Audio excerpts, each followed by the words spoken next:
കളമശ്ശേരി നഗരസഭയിൽ ഡെങ്കി വ്യാപനം രൂക്ഷമെന്ന് ഞങ്ങളുടെ കൊച്ചി ബ്യൂറോ റിപ്പോർട്ട് ചെയ്യുന്നു. കളമശ്ശേരി മെഡിക്കൽ കോളേജ് ആശുപത്രിയിലെ 5 വിദ്യാർത്ഥികൾക്ക് കൂടി ഡെങ്കിപ്പനി സ്ഥിരീകരിച്ചു.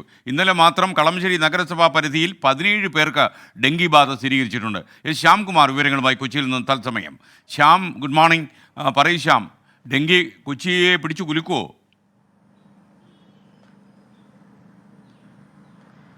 SKN എറണാകുളം ജില്ലയിൽ ഇപ്പോൾ കളമശ്ശേരിയാണ് ഡെങ്കി പിടിച്ച് കുലുക്കിക്കൊണ്ടിരിക്കുന്നത്. കാരണം 113 കേസായിരുന്നു കഴിഞ്ഞ ദിവസം വരെ ഉണ്ടായത്.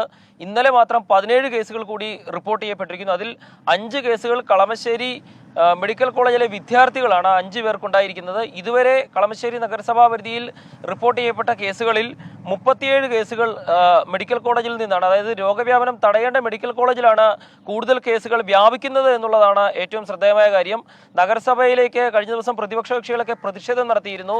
ഡെങ്കി വ്യാപനത്തിന് എതിരായ നടപടികൾ നഗരസഭ സ്വീകരിക്കുന്നില്ല എന്ന് കാട്ടി.